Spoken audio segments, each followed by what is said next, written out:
Hi hello నమస్తే welcome to blogging with Shiva. ఈరోజు నేను మీ ముందరికి మన మధురై సిరీస్లోని 10వ వీడియోతో అయితే వచ్చేసాను. ఈరోజు మనం చూడబోయే ఆలయం వచ్చేసి ముక్తీశ్వరర్ ఆలయం. ఇది ఒక పురాతనమైన శివాలయం అన్నమాట. దాదాపు 1000 నుండి 1300 సంవత్సరాల క్రితం నాటి ఆలయం. ఈ యొక్క ప్రదేశంలోనే ఇంద్రుడి యొక్క వాహనమైన ఐరావతానికి స్వామివారు వచ్చేసి ముక్తిని ప్రసాదించారు. అందుకే ఇక్కడ స్వామివారిని ముక్తీశ్వరర్ అని అయితే పిలుస్తారనమాట. మనము ఈ ఆలయం లోపలికి వెళ్ళి స్థల పురాణం అంతా తెలుసుకునే ముందు ఈ ఆలయం తాలూకా టైమింగ్స్ అయితే తెలుసుకుందాము. ఈ ఆలయం ప్రతిరోజు ఉదయం మనకి 7 నుండి మధ్యాహ్నం 12:30 వరకు, తిరిగి సాయంత్రం 4 నుండి రాత్రి 8:30 వరకు అయితే అందుబాటులో ఉంటుంది. వీడియోని అయితే లైక్ చేసి స్టార్ట్ చేయండి. సబ్స్క్రైబ్ చేయని వాళ్ళు మన ఛానల్ అయితే సబ్స్క్రైబ్ చేసుకోండి. రండి ఇప్పుడు మనం ఆలయం లోపలికి వెళ్ళి ఆలయం తాలూకా పూర్తి స్థల పురాణం అయితే తెలుసుకుందాం. పూర్వం ఒకసారి దుర్వాస మహర్షి కైలాసంలో పరమేశ్వరుని అయితే పూజించి ఒక మాలనైతే తీసుకొని వస్తారనమాట. ఆ ఒక మాల దేవతల రాజైన ఇంద్రుడి దగ్గర ఉంటే చాలా అద్భుతంగా ఉంటుందని ఆయన భావిస్తారు. అప్పుడు ఆయన ఇంద్రలోకానికి అయితే వస్తారు. అలా వచ్చి ఆ ఒక దుర్వాస మహర్షి ఆ ఒక మాలనైతే దేవేంద్రుడికి అయితే అర్పిస్తారు. కానీ అప్పుడు ఇంద్రుడు తాను దేవతల యొక్క రాజు అనే ఒక గర్వంతో ఆ ఒక మాలను అంగీకరించారు. ఆ ఒక మాలను తీసుకొని తన వాహనమైన ఐరావతం యొక్క తలపైన అయితే వేస్తారనమాట. ఐరావతం అంటే అదొక ఏనుగు అనమాట. తెల్ల రంగులో ఉన్న ఏనుగు. ఈ యొక్క ఏనుగుకి దైవిక శక్తులు అయితే ఉంటాయన్నమాట. ఈ యొక్క తెల్ల ఏనుగు పేరే ఐరావతం. ఈ యొక్క ఐరావతం వచ్చి ఇంద్రుడి యొక్క వాహనం అనమాట. ఆయన వాహనమైన ఐరావతంపై ఆ ఒక పూలమాలను అయితే వేయగా ఆ పూలు వచ్చేసి ఆ ఒక ఏనుగుకి అయితే నవ్వ పుట్టిస్తుంది. దాంతో ఆ ఒక ఐరావతం ఏం చేస్తుందంటే ఆ పూలమాలను తీసి తన కాళ్ళ కింద వేసి అయితే తొక్కేస్తుందన్నమాట. ఇది చూసి కోపగించుకున్న అలాగే బాధపడిన దుర్వాస మహర్షి ఆ ఒక ఐరావతానికైతే శాపాన్ని అయితే ఇస్తారు. ఆ శాపం ఏంటంటే ఆ ఒక ఏనుగు 100 సంవత్సరాల పాటు తన యొక్క దైవిక శక్తులన్నీ కోల్పోయి సాధారణ అడవి ఏనుగుగా ఒక 100 సంవత్సరాల పాటు భూమి మీదే అడవిలో అయితే ఉండేటట్టు శపిస్తారనమాట. అలాగే ఆ దుర్వాస మహర్షి ఈ శాపం యొక్క విముక్తి కూడా ఆయనే చెప్తారనమాట. అదేంటంటే శివుణ్ణి పూజించడం ద్వారా ఆ ఒక ఐరావతానికి పట్టిన శాపం అయితే తొలగిపోతుంది అని అయితే ఆ ఒక దుర్వాస మహర్షి అయితే చెప్తారు. అలా దుర్వాస మహర్షి యొక్క సలహా మేరకు ఒక ఐరావతం వచ్చేసి ఇంద్రలోకం నుండి భూలోకానికి అయితే వస్తుంది. అలా వచ్చి ఎన్నో శివాలయాలను అయితే దర్శిస్తుంది. అయినప్పటికీ ఆ ఒక ఐరావతానికైతే శాప విమోచన అయితే కలగదు.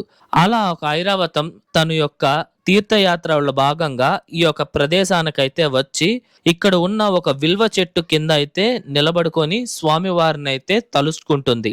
అప్పుడు స్వామివారు ఐరావతం యొక్క పశ్చాత్తాపాన్ని గుర్తించి మధుర మీనాక్షి అమ్మవారి ఆలయంలో ఉన్న సుందరేశ్వరర్ను పూజించమనైతే స్వామివారు ఆ ఒక ఐరావతానికైతే సలహా ఇస్తారనమాట. అప్పుడు స్వామి సలహా మేరకు ఆ ఒక ఐరావతము సుందరేశ్వర స్వామిని పూజించంగానే ఒక ఐరావతానికి తన యొక్క దైవిక శక్తులన్నీ తిరిగి వచ్చి తనకు పట్టిన ఒక శాప విమోచనం అయితే తొలగిపోతుందన్నమాట. అప్పుడు ఇంద్రుడు ఆ ఒక ఐరావతాన్ని అయితే తిరిగి మళ్ళా దేవలోకానికే తీసుకోబోవడానికైతే వస్తారు. అలా వచ్చినప్పుడు ఐరావతము స్వర్గానికి బయలుదేరేక ముందు తిరిగి ఈ యొక్క ప్రదేశానికి వచ్చి ఇక్కడికే ఎందుకు వస్తుందంటే స్వామివారు ఇక్కడ నుండే ఆ ఒక ఐరావతానికి సలహానిచ్చినందున ఆ ఒక ఐరావతం తిరిగి ఇక్కడికే వచ్చి ఐరావత నొల్లూర్ అనే ఒక స్థావరాన్ని అయితే సృష్టిస్తుంది. ఆ ఒక స్థావరాన్ని మనం ప్రస్తుతం ఈ యొక్క ముక్తీశ్వరర్ ఆలయం అన్నమాట. ఇక్కడ స్వామివారు ఐరావతానికి ముక్తిని ప్రసాదించడం వలన ఇక్కడ స్వామివారిని ముక్తీశ్వరర్ అని అయితే పిలుస్తారనమాట. ఇక్కడ స్వామివారు కూడా చాలా చాలా అద్భుతంగా అయితే ఉంటారండి లింగ రూపంలో. ఇక్కడ రోజువారి పూజలు అయితే స్వామివారికి అయితే నిర్వహిస్తారు. అదే విధంగా శివరాత్రి రోజున అలాగే ప్రదోష కాలంలో స్వామివారికి అయితే పూజలు ఘనంగా నిర్వహిస్తారనమాట. ఈ ఆలయంలో స్వామివారి ముందర మనము వెళ్ళి ఒక దీపాన్ని కూడా పెట్టచ్చు అనమాట. ఆ ఒక దీపాన్ని అయితే ముక్తి దీపం అని అయితే పిలుస్తారనమాట. ఈ యొక్క దీపాన్ని పెట్టడం ద్వారా మనకి ఏదన్నా దోషాలుంటే కూడా చెరిగిపోతాయి అని అయితే భక్తుల యొక్క విశ్వాసము. అలాగే ఈ యొక్క ఆలయంలో పార్వతీదేవి అమ్మవారిని అయితే మరకత వల్లిగా అయితే పూజిస్తారు. ఇక్కడ స్వామివారికి ఎన్ని పూజలు అయితే జరుగుతాయో అమ్మవారికి కూడా అన్నే పూజలు అయితే జరుగుతాయి. మనకి గర్భాలయంకి ఎంటర్ అయ్యేటప్పుడే మనకి రైట్ సైడ్లో ఫస్ట్ అమ్మవారే కనిపిస్తారు. అలాగే ఈ ఆలయంలోని స్వామివారిని సూర్య భగవానుడు కూడా వచ్చి దర్శించారంట. ఇందు కారణంగానే ఈ యొక్క ఆలయంలో మనకి నవగ్రహ విగ్రహాలు అయితే కనిపించవు. అంతేకాకుండా ఇక ఆలయంలో స్వామివారిని దర్శించడం ద్వారా నవగ్రహ దోషాలు ఏమన్నా ఉంటే కూడా చెరిగిపోతాయని భక్తుల యొక్క విశ్వాసం. ఈ ఆలయంలోని మరొక అద్భుతం ఏమిటంటే ప్రతి సంవత్సరం మనకి మార్చి 11 నుండి 23 అంటే ఈ యొక్క 12 రోజులు, అలాగే సెప్టెంబర్ 18 నుండి 30వ తేదీ వరకు అంటే అదొక 12 రోజులు, సంవత్సరానికి ఈ యొక్క 24 రోజుల్లో సూర్యకిరణాలు వచ్చేసి డైరెక్ట్ గా స్వామి వారిని అయితే తాకుతాయంట. అది కూడా దాదాపు 20 నిమిషాల పాటు ఆ ఒక సూర్యకిరణాలు స్వామి వారిని అయితే తాకుతాయి. ఇది ఈ ఆలయం తాలూకా ప్రత్యేకతనైతే మనం చెప్పుకోవచ్చు. ఇప్పుడు మనం ఈ ఆలయం తాలూకా నిర్మాణ చరిత్రనైతే తెలుసుకుందాం. ఈ యొక్క ఆలయాన్ని దాదాపు 1000 నుండి 1300 సంవత్సరాల క్రితం పాండ్య రాజులు ఈ యొక్క ఆలయాన్ని అయితే నిర్మించారు. కానీ పర్టికులర్ గా ఈ యొక్క పాండ్యరాజు నిర్మించారనే ఆధారాలు అయితే ఇప్పటి వరకు అయితే దొరకలేదు. కాకపోతే అప్పుడు ఆ పాండ్యరాజులు ఈ యొక్క ఆలయాన్ని 1 ఎకరా విస్తీర్ణతలో చాలా చాలా అద్భుతంగా అయితే నిర్మించారనమాట. మీరు చూడొచ్చండి, ఈ ఆలయం తాలూకా అర్ధ మండపము, ముఖ మండపము చాలా చాలా అద్భుతంగా అయితే ఉంటుందన్నమాట. అలాగే మనకి ఈ ఆలయానికి 2 ప్రాకారాలు కూడా ఉంటాయి. ఈ ఆలయంలోని శిల్పకళ విషయానికి వస్తే ఈ ఆలయంలోని శిల్పకళ అయితే చాలా ఎక్కువ ఉంటుందండి. చాలా చాలా అద్భుతంగా ఉంటుంది. ఒక్కొక్క స్తంభం పైన మనకి శిల్పకళ అంత అద్భుతంగా అయితే చెక్కబడి ఉంటుంది. అలాగే ఈ ఆలయం తాలూకా విమానం విషయానికి వస్తే ఈ యొక్క విమానం పైన దేవదేవతల యొక్క కథనాల గురించి అద్భుతంగా అయితే శిల్పాలను అయితే చెక్కబడి ఉంది, మనం చూడవచ్చు. చాలా అద్భుతంగా అయితే ఉందన్నమాట. ఈ యొక్క ఆలయం మొత్తాన్ని అయితే గ్రెనైట్ రాతితో అయితే నిర్మించారనమాట 1300 సంవత్సరాల క్రితం. చాలా చాలా ప్రశాంతంగా ఉంటుందండి ఈ యొక్క ఆలయం, ఎందుకంటే జనాల సంఖ్య కూడా చాలా తక్కువ.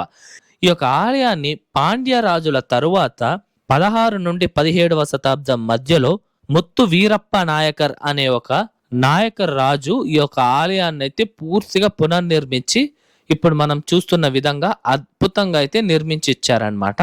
అలా ఈ యొక్క ఆలయము పలు రాజులచే పునర్నిర్మింపబడింది అనమాట.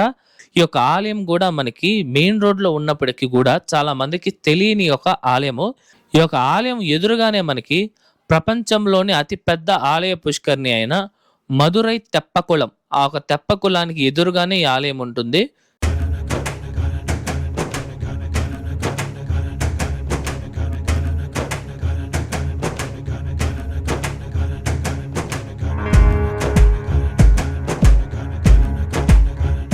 ఇదండి వాళ్ళ వీడియో ఎలా ఉంది, నచ్చిందా? ఐ హోప్ ఈ ఆలయం తాలూకా పూర్తి స్థల పురాణం, నిర్మాణ చరిత్ర అంతా మీకు అర్థమైందని అనుకుంటున్నా. మీకు ఎటువంటి డౌట్స్ ఉన్నా సరే నాకు కమెంట్స్లో తెలియజేయండి, నేను పక్కా రిప్లై ఇస్తా. ఓకేనా? ఈ ఆలయం ముందే మన ఛానల్లో ఈ యొక్క మదురైలోని అనేక పురాతనమైన ఆలయాలను కూడా మన ఆ వీడియోస్గా తీసి అప్లోడ్ చేస్తున్నాము. అవన్నీ మీకు లింక్స్ డిస్క్రిప్షన్లో ఇచ్చుంటాను, చెక్ చేయండి. దాదాపు 9 పురాతనమైన ఆలయాలు వీడియోస్ అయితే ఉన్నాయండి, మర్చిపోకుండా చెక్ చేయండి. చాలా చాలా అద్భుతంగా ఉంటుంది. ఓకేనా? ఈ వీడియో నచ్చితే లైక్ చేయండి, మీ ఫ్రెండ్స్ అండ్ ఫ్యామిలీస్కి అయితే షేర్ చేయండి. ఏ డౌట్ ఉన్నా కమెంట్ చేయండి. మరొక అద్భుతమైన ఆ వీడియోతో మీ ముందరకు వస్తా. అంతవరకు మీ శివవరప్రసాద్ సైనింగ్ ఆఫ్.